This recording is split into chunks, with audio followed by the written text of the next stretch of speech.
Yes, it's Friday, and I guess you'll be waiting for today for a new posting on livingafulfillinglife.com.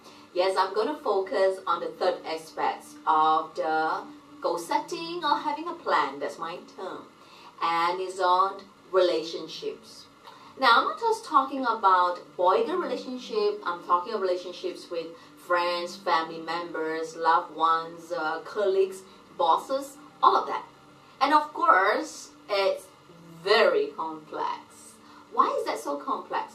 Unlike on health aspects or on business or career, very much you're in control. Very much, if you don't do things that is incorrect and you think correctly, it can't be that bad off.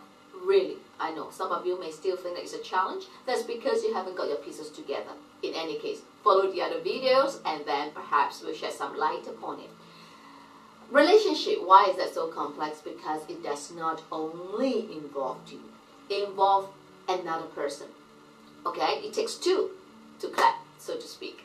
But when one wants to clap and the other does not, then it becomes a tall order. Or because we have different way of thinking, different way of looking at things in different perspective. In that case, that misalignment comes in.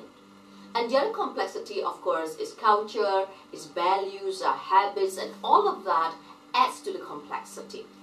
Now, so how do we improve on relationship? Just imagine that your goal for 2011, your plan for 2011 is to have better relationship with your husband, your wife, your boyfriend, your girlfriend, attract your soulmate, or to be better to your mother, any of that sort. First, of course, you decide which one you want. Look at how have you been, now the magic word is coming out, managing them. That's right. How have you been managing them? How have you managed the relationship? Have you been someone stubborn, or someone too passive, or someone too aggressive, or one of those things? How are you managing the relationship?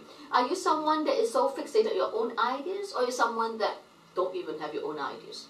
But in any case, in those relationships that you are not liking, you feel that you need to put work on it, first look at how you manage them.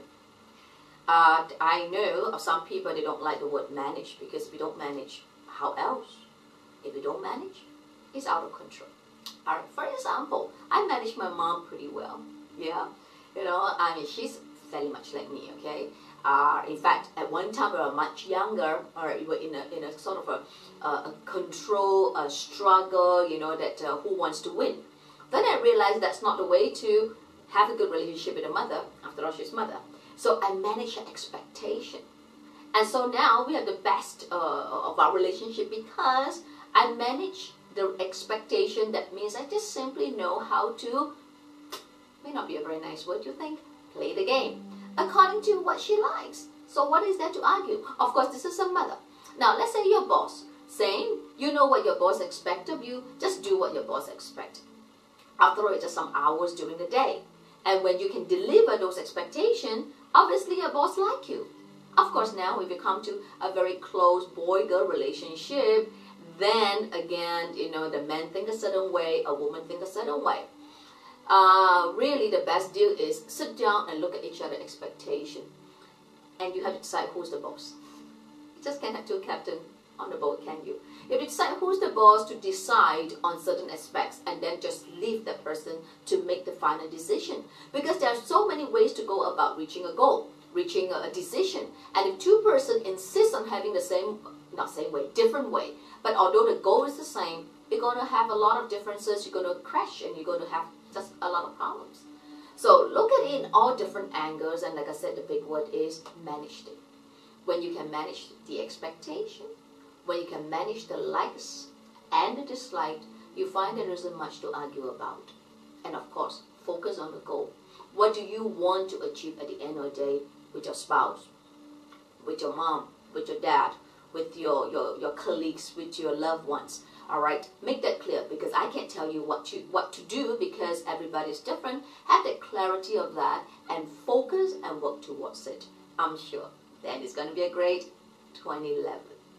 All right, till then, stay well and see you all next week.